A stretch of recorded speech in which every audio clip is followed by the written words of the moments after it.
saya rasa semua paslon menunjukkan semangat yang sama, saling menghormati satu sama lain. Dan karena ini debat terakhir, memang kita melihat bahwa semua paslon pastinya berusaha untuk maksimal meyakinkan pemirsa akan program-program mereka. Saya sendiri sangat senang karena Pak Ganjar itu satu-satunya paslon yang sangat peduli dengan mental health. Ya, jadi Pak Ganjar bahkan salah satu hal yang beliau memang menjadi fokus gitu ya adalah kesehatan. Kesehatan bukan cuma raga yang sehat, tapi juga mental yang kuat, mental yang sehat. Alokasi anggarannya pun ke arah sana juga sangat besar. Jadi saya rasa ini memang sudah menjadi kebutuhan masyarakat. Bukan cuma badannya yang sehat, tapi juga mental health-nya harus diperhatikan supaya masyarakat kita tidak mudah stres, masyarakat kita tidak mudah terguncang dan depresi. Nah, itu sih salah satu highlight ya. Yang kedua, memang kemudian ada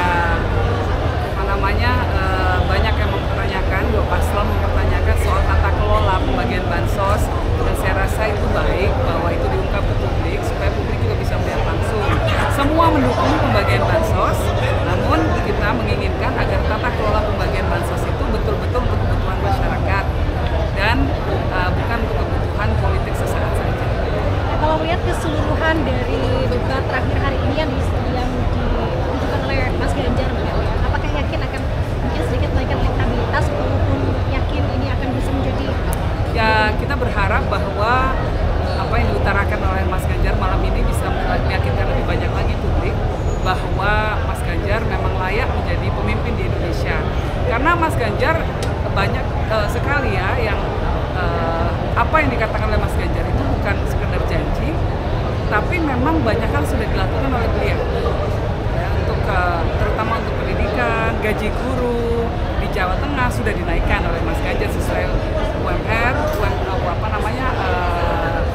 upah regional di daerah ya plus 10%. Lalu kemudian persoalan-persoalan seperti gizi buruk dan lain sebagainya, kita juga melihat ada perdebatan yang cukup menarik antara Mas Ganjar dan Pak Prabowo, persoalan stunting dan gizi buruk ya, bahwa ada masalah itu, namun memang pendekatan untuk mengatasi masalahnya sangat-sangat berbeda. Ya, Pak Prabowo dengan memberikan makan, lalu Mas Ganjar dengan cara yang jauh lebih komprehensif, dimulai sejak ibu masih hamil, bahkan sebelum menikah. Lalu pasangan yang akan menikah sudah dicek gizinya. Nah, jadi kesehatan raga, kesehatan mental itu penting sekali buat paslon nomor 3. Oke, Mbak Jenny, kalau mengingat saat ini sudah menjelang penutupan masa kampanye beberapa hari lagi, kalau dari pasangan nomor 3 ini untuk menangani itu seperti apa? Apakah ada untuk menghadapinya seperti apa? Apakah sudah ada target-target khusus, ada daerah-daerah mana yang akan dikunjungi? Seperti kemarin kan ke Jateng, ke Jogja, begitu ya, Mbak Yeni selalu hadir di setiap kampanye akbar. Gak semua juga. Selalu terlihat Mbak ya di beberapa daerah. Sedikit-sedikit lah. Ya. Kalau di daerah Jawa, karena memang itu basis konstituen kami, ya, secara tradisional kami jadi basis konstituen kami, memang kemudian saya perlu untuk hadir juga untuk menguatkan pasangan nomor 3, Pak Ganjar dan Pak Mahfud ya. Dan memang Jawa Timur dan Jawa Tengah juga Jawa Barat menjadi lumbung suara, sehingga memang semua paslon pasti akan berebut suara di daerah Jawa. Dan sampai sekarang alhamdulillah angkanya masih cukup signifikan untuk kita, apalagi kita harapkan dengan debat malam ini penampilan Pak Ganjar ya, yang jelas sekali memperlihatkan keberpihakan kepada teman-teman di daerah juga, lalu keinginan beliau untuk melibatkan semua orang. Saya memakai jaket ini warna ungu dan kuning, ini kan lambang dari inklusi. Tidak boleh ada seorang pun warga negara yang ditinggalkan oleh negara, semua. Karena itu fokusnya juga salah satunya kepada teman-teman difabel, teman-teman perempuan, jelas sekali ya.